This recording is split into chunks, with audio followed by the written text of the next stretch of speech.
Leitura Bíblica Anual, leitura de número 239 de 261, e hoje leremos do livro de Esther, capítulo 1, 2, 3, Salmo de número 139 e Apocalipse, capítulo 1. Esther 1. E sucedeu nos dias de Assuero, este é aquele Assuero que reinou desde a Índia até a Etiópia, sobre 127 províncias. Naqueles dias, assentando-se o rei Assuero sobre o trono do seu reino, que está na fortaleza de Suzã, no terceiro ano do seu reinado, fez um convite a todos os seus príncipes e seus servos.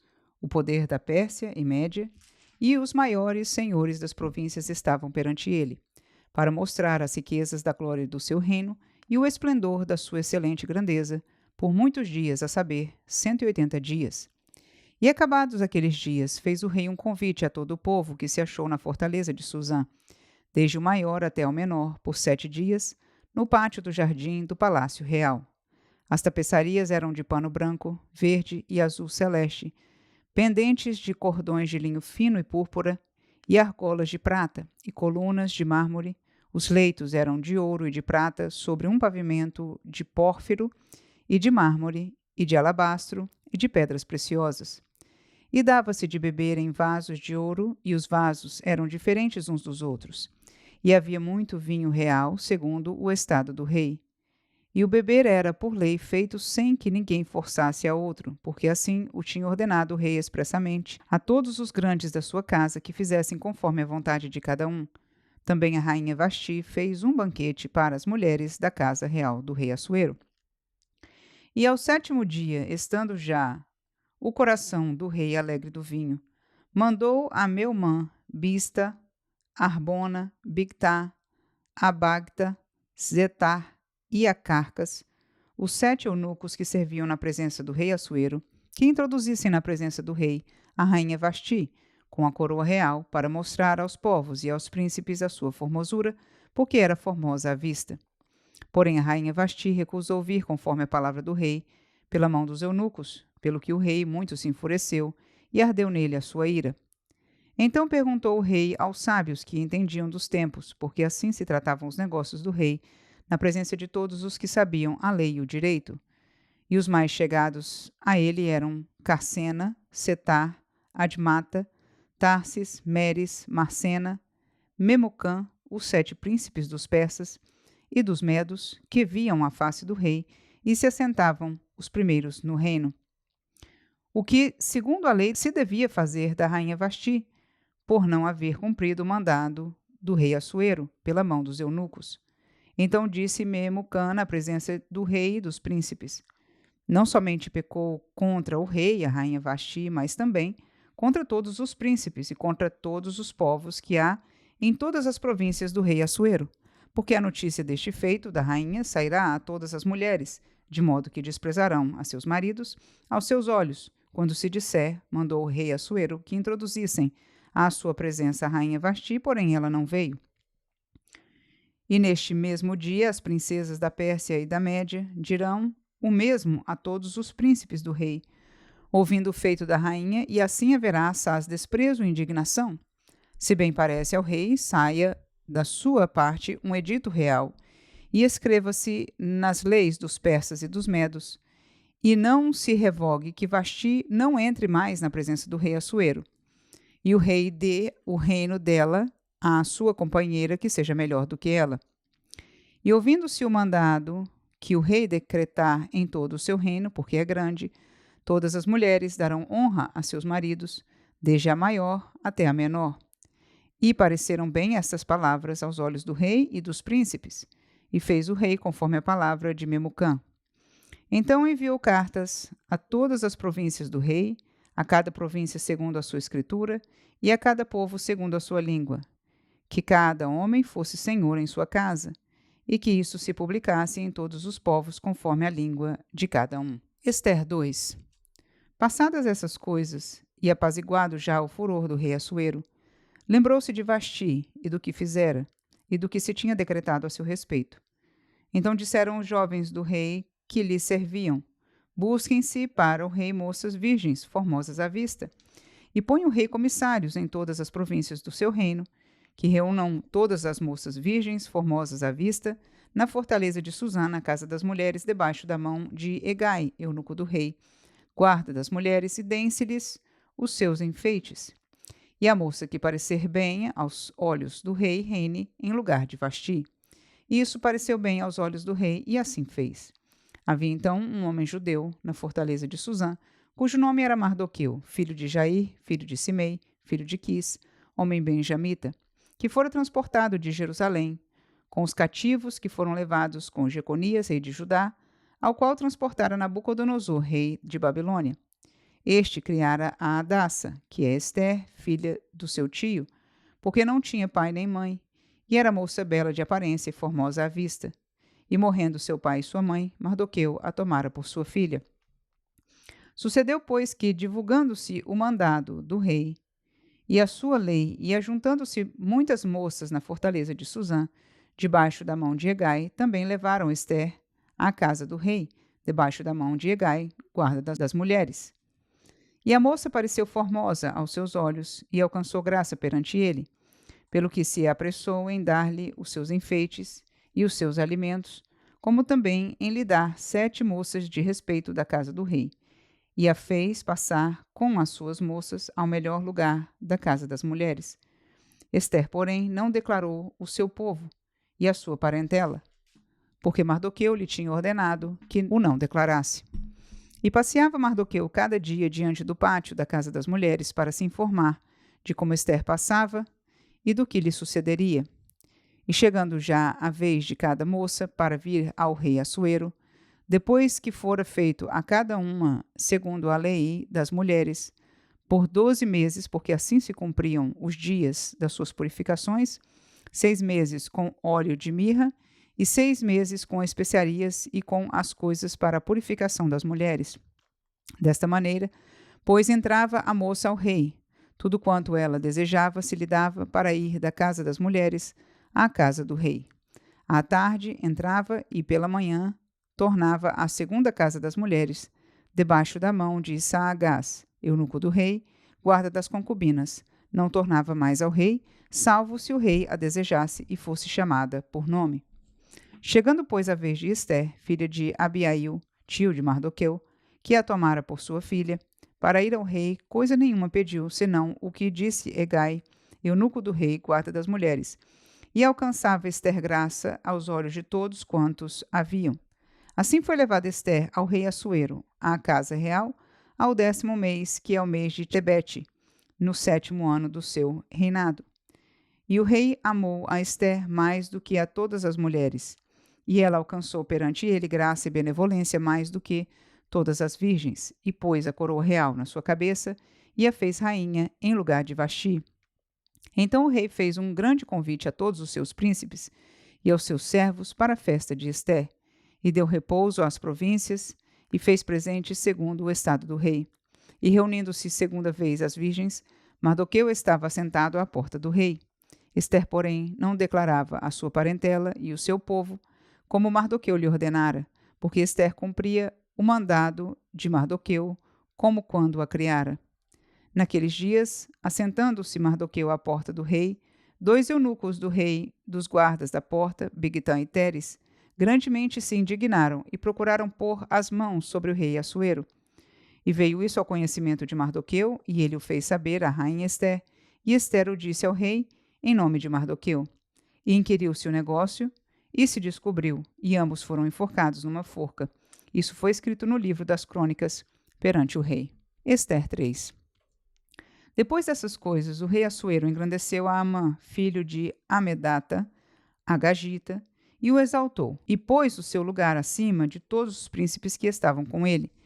E todos os servos do rei que estavam à porta do rei se inclinavam e se prostravam perante Amã, porque assim tinha ordenado o rei acerca dele. Porém, Mardoqueu não se inclinava, nem se prostrava. Então os servos do rei, que estavam à porta do rei, disseram a Mardoqueu: Por que traspassas o mandado do rei? Sucedeu, pois, que, dizendo-lhe eles isso, de dia em dia, e não lhes dando ele ouvidos, o fizeram saber a Amã, para verem se as palavras de Mardoqueu se sustentariam, porque ele lhes tinha declarado que era judeu.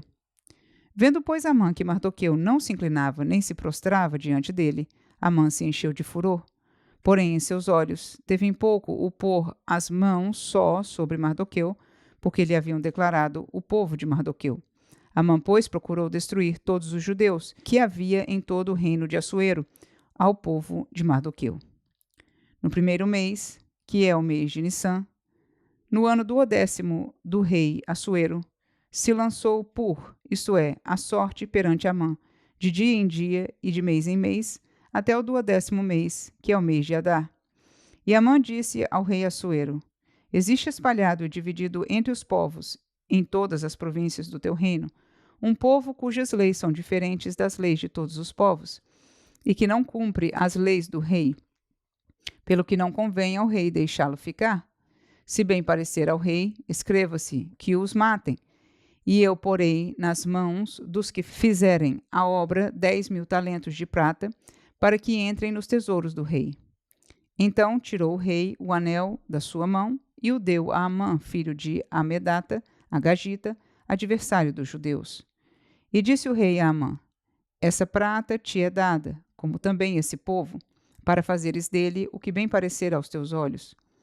Então chamaram os escrivães do rei no primeiro mês, no dia 13 do mesmo, e conforme tudo quanto Amã mandou, se escreveu aos príncipes do rei e aos governadores que havia sobre cada província, e aos principais de cada povo, e cada província segundo a sua escritura, e a cada povo segundo a sua língua, em nome do rei Assuero, se escreveu, e com o anel do rei se selou. E as cartas se enviaram pela mão dos correios a todas as províncias do rei, que destruíssem, matassem e lançassem a perder a todos os judeus, desde o moço até o velho, crianças e mulheres, em um mesmo dia, a 13 do 12º mês, que é mês de Adar, e que saqueassem o seu despojo. Uma cópia do escrito, para que se proclamasse a lei em cada província, foi enviada a todos os povos, para que estivessem preparados para aquele dia. Os correios, pois, impelidos pela palavra do rei, saíram, e a lei se proclamou na fortaleza de Suzã. E o rei e Amã se assentaram a beber, porém a cidade de Suzã estava confusa. Salmo 139. Senhor, tu me sondaste e me conheces. Tu conheces o meu assentar e o meu levantar. De longe entendes o meu pensamento. Cercas o meu andar e o meu deitar e conheces todos os meus caminhos. Sem que haja uma palavra na minha língua, eis que, ó Senhor, tudo conheces. Tu me cercaste em volta e puseste sobre mim a tua mão. Tal ciência é para mim maravilhosíssima, tão alta que não a posso atingir. Para onde me irei do teu espírito? Ou para onde fugirei da tua face? Se subir ao céu, tu aí estás. Se fizer no céu a minha cama, eis que tu ali estás também. Se tomar as asas da alva, se habitar nas extremidades do mar, até ali a tua mão me guiará e a tua destra me susterá. Se disser de certo que as trevas me encobrirão, então a noite será luz à roda de mim. Nem ainda as trevas me escondem de ti, mas a noite resplandece como o dia. As trevas e a luz são para ti a mesma coisa. Pois possuíste o meu interior, entristeceste-me no ventre de minha mãe. Eu te louvarei porque de um modo terrível e tão maravilhoso fui formado. Maravilhosas são as tuas obras, e a minha alma o sabe muito bem. Os meus ossos não te foram encobertos, quando no oculto fui formado, e entretecido como nas profundezas da terra. Os teus olhos viram o meu corpo ainda informe, e no teu livro todas estas coisas foram escritas, as quais iam sendo dia a dia formadas, quando nem ainda uma delas havia. E quão preciosos são para mim, ó Deus, os teus pensamentos! Quão grande é a soma deles! Se os contasse, seriam em maior número do que a areia. Quando acordo, ainda estou contigo. Ó Deus, tu matarás de certo o ímpio. Apartai-vos, portanto, de mim, homens de sangue, pois falam malvadamente contra ti, e os teus inimigos tomam o teu nome em vão. Não aborreço eu, ó Senhor, aqueles que te aborrecem, e não me aflijo por causa dos que se levantam contra ti? Aborreço-os com ódio completo. Tenho-os por inimigos. Sonda-me, ó Deus, e conhece o meu coração. Prova-me e conhece os meus pensamentos, e vê se há em mim algum caminho mau, e guia-me pelo caminho eterno. Apocalipse 1. Revelação de Jesus Cristo, a qual Deus lhe deu para mostrar aos seus servos as coisas que brevemente devem acontecer. E pelo seu anjo as enviou e as notificou a João, seu servo, o qual testificou da palavra de Deus e do testemunho de Jesus Cristo e de tudo o que tem visto. Bem-aventurado aquele que lê, e os que ouvem as palavras desta profecia e guardam as coisas que nela estão escritas, porque o tempo está próximo. João, às 7 igrejas que estão na Ásia. Graça e paz seja convosco da parte daquele que é, e que era, e que há de vir, e da dos 7 Espíritos que estão diante do seu trono, e da parte de Jesus Cristo, que é a fiel testemunha, o primogênito dos mortos e o príncipe dos reis da terra, àquele que nos ama e em seu sangue nos lavou dos nossos pecados, e nos fez reis e sacerdotes para Deus e seu Pai. A ele glória e poder para todo sempre. Amém. Eis que vem com as nuvens, e todo olho o verá, até os mesmos que o traspassaram, e todas as tribos da terra se lamentarão sobre ele. Sim, amém. Eu sou o Alfa e o Ômega, o princípio e o fim, diz o Senhor, que é e que era e que há de vir, o Todo-Poderoso. Eu, João, que também sou vosso irmão e companheiro na aflição e no reino e na paciência de Jesus Cristo, estava na ilha chamada Patmos, por causa da palavra de Deus e pelo testemunho de Jesus Cristo. E fui arrebatado em espírito no dia do Senhor, e ouvi detrás de mim uma grande voz, como de trombeta, que dizia: O que vês, escreve-o num livro, e envia-o às 7 igrejas que estão na Ásia, a Éfeso, a Esmirna, e a Pérgamo, e a Tiatira, e a Sardes, e a Filadélfia, e a Laodiceia. E virei-me para ver quem falava comigo, e virando-me, vi 7 castiçais de ouro. E no meio dos 7 castiçais, um semelhante ao Filho do Homem, vestido até aos pés de uma veste comprida, e cingido pelo peito com um cinto de ouro. E a sua cabeça e cabelos eram brancos, como lã branca, como a neve, e os olhos, como chama de fogo. E os seus pés, semelhantes a latão reluzente, como se tivesse sido refinado numa fornalha, e a sua voz como a voz de muitas águas. E ele tinha na sua destra 7 estrelas, e da sua boca saía uma aguda espada de 2 fios, e o seu rosto era como o sol, quando na sua força resplandece. E eu, quando o vi, caí a seus pés como morto, e ele pôs sobre mim a sua destra, dizendo-me: Não temas, eu sou o primeiro e o último, e o que vive. Fui morto, mas eis, aqui estou vivo para todo sempre. Amém. E tenho as chaves da morte e do inferno. Escreve as coisas que tens visto, e as que são, e as que depois destas hão de acontecer. O mistério das 7 estrelas que viste na minha destra, e dos 7 castiçais de ouro. As 7 estrelas são os anjos das 7 igrejas, e os 7 castiçais que viste são as 7 igrejas.